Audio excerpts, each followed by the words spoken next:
Bismillahirrahmanirrahim. Assalamualaikum warahmatullahi wabarakatuh. Perkenalkan, nama saya Gaby dengan NIM 20200101040228, Prodi PGMI kelas A semester 3. Baik, di sini saya akan menjelaskan sedikit tentang konsep waktu dan sejarah. A. Pengertian kata sejarah. Kata sejarah berasal dari bahasa Arab sajarah, artinya terjadi, sedangkan kata sejaratun artinya pohon kayu yang terus-menerus tumbuh dari bumi ke udara yang mempunyai cabang, dahan, dan daun bunga serta buah. Menurut Muhammad Yamin, di dalam kata sejarah tersirat makna pertumbuhan atau kejadian. Secara etimologis, makna kata sejarah adalah tumbuh, hidup, berkembang, dan bergerak terus-menerus dan akan berjalan terus sepanjang masa.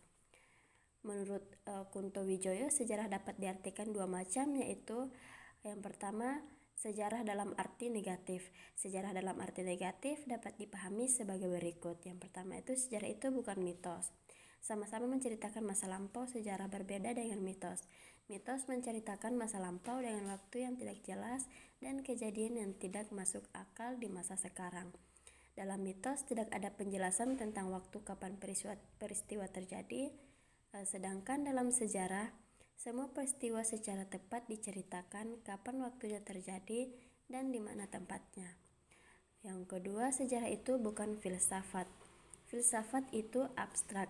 Dalam bahasa Latin, abstratus berarti pikiran, dan spekulatif. Dalam bahasa Latin, speculation berarti gambaran angan atau angan-angan. Dalam arti filsafat hanya berurusan dengan pikiran umum. Definisi sejarah yang dikemukakan oleh para ahli. Menurut Muhammad Yamin, sejarah adalah ilmu pengetahuan yang pada umumnya berhubungan dengan cerita bertarik sebagai hasil penafsiran kejadian-kejadian dalam masyarakat pada masa lampau yang disusun berdasarkan hasil penyelidikan bahan-bahan, tulisan atau tanda-tanda lainnya. Yang ketiga, sejarah bukan ilmu alam.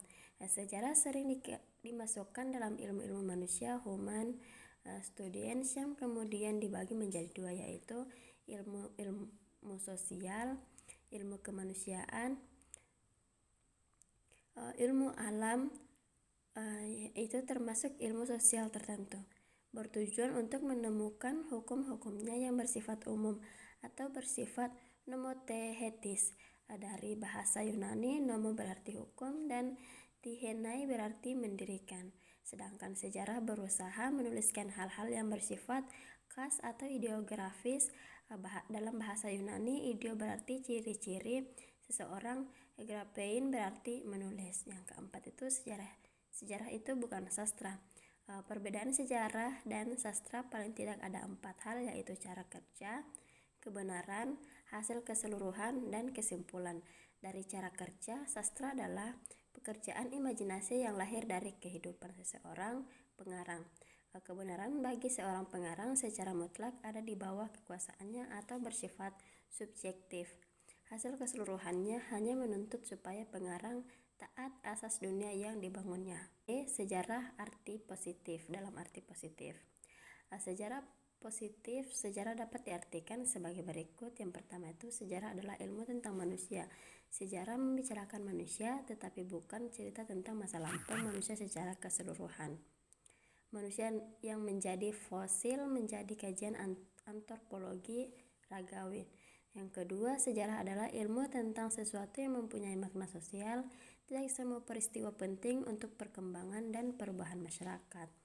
Ketiga, sejarah adalah ilmu tentang sesuatu yang tertentu, satu-satunya dan terencana.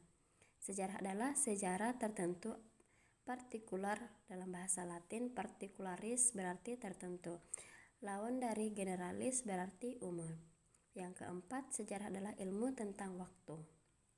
Guna sejarah.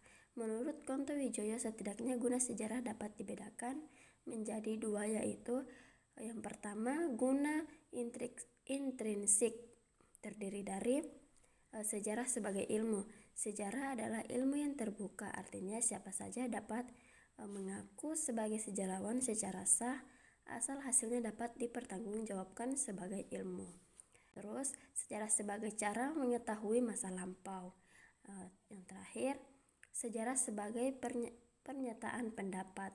Dan yang kedua, guna ekstrinsik, yaitu yang pertama pendidikan moral. Jika pendidikan moral harus berbicara tentang benar dan salah dan sastra hanya tergantung pada imajinasi pengarang, maka sejarah harus berbicara dengan fakta. Fakta sangat penting dalam sejarah, tanpa fakta tidak boleh bersuara. Terus, sejarah sebagai pendidikan perubahan. Pendidikan perubahan diperlukan oleh para politis, ormas-ormas usaha-usaha, bahkan pribadi-pribadi. Dalam era global, sekarang ini tidak ada yang lebih cepat daripada perubahan. Misalnya, kaum politis yang tidak dapat mengantisipasi gelagat perubahan akan ketinggalan. Terus yang terakhir, sejarah sebagai pendidikan keindahan. C. Tugas sejarah berkaitan dengan waktu. Para sejarawan bersepakat bahwa ilmu sejarah bertugas membuka peristiwa ke masa lampau atau waktu yang lalu. Umat manusia memaparkan kehidupan manusia dalam berbagai aspek kehidupan dan mengikuti perkembangannya dari masa yang paling tua hingga masa kini.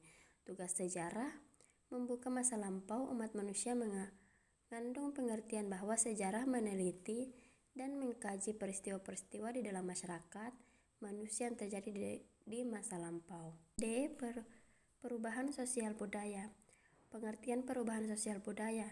Dalam konteks kehidupan manusia sebagai makhluk sosial dikenal dua macam perubahan, yaitu perubahan sosial dan perubahan kebudayaan. Membicarakan perubahan sosial tidak dapat dipisahkan dari pembicaraan perubahan budaya. Perubahan sosial dan perubahan kebudayaan dapat dipisahkan untuk keperluan teori, tetapi dalam kehidupan nyata atau dalam kehidupan sehari-hari sangat sukar untuk dibedakan dengan tegas antara perubahan sosial dengan perubahan kebudayaan. Kebudayaan dihasilkan oleh masyarakat dan tidak ada masyarakat yang tanpa kebudayaan. Dengan kata lain, budaya ada karena adanya masyarakat, dan masyarakat tidak mungkin tanpa budaya. Perbedaan pengertian antara perubahan sosial dan perubahan budaya terletak pada pengertian masyarakat dan budaya yang diberikan, tetapi pada umumnya perubahan budaya menekankan pada sistem nilai, sedangkan perubahan sosial pada sistem pelembagaan yang mengatur tingkah laku anggota masyarakat. Menurut Kingsley Davis, perubahan sosial merupakan bagian dari perubahan kebudayaan. Perubahan kebudayaan mencakup semua unsur kebudayaan, misalnya kesenian, ilmu pengetahuan, teknologi, dan lain-lain, termasuk perubahan-perubahan dalam bentuk serta aturan-aturan organisasi sosial. Faktor-faktor yang mendorong timbulnya penemuan-penemuan. Yang pertama itu adanya kesadaran masyarakat akan kekurangan kebudayaannya. Yang kedua, adanya kualitas para ahli dari suatu kebudayaan. Yang ketiga, adanya perangsangan bagi kegiatan-kegiatan penciptaan dalam masyarakat. Yang keempat, pengaruh unsur-unsur budaya luar yang lebih bermanfaat bagi kehidupan masyarakat. Dan yang terakhir itu adanya lembaga atau organisasi sosial yang mendorong ke arah penemuan baru tersebut. 2. Faktor-faktor yang menyebabkan perubahan sosial budaya terbagi menjadi dua. Yang pertama itu faktor internal dan faktor eksternal. Baik, di sini kita akan membahas terlebih dahulu yaitu tentang faktor internal. Yang dimaksud faktor internal adalah faktor yang berasal dari dalam masyarakat itu sendiri. Antara lain, yang pertama itu bertambahnya dan berkurangnya penduduk. Bertambah penduduk yang sangat cepat menyebabkan terjadinya perubahan dalam struktur masyarakat, terutama yang menyangkut lembaga-lembaga kemasyarakatan. Terus yang kedua, penemuan-penemuan baru, inovasi atau innovation merupakan suatu proses sosial dan budaya yang besar, tetapi dalam jangka waktu yang tidak terlalu lama. Proses tersebut meliputi suatu penemuan unsur baru, budaya, unsur kebudayaan baru tersebut disebarkan ke masyarakat, lalu diterima, dipelajari, dan akhirnya dipakai dalam masyarakat yang bersangkutan. Pertentangan atau konflik dalam masyarakat.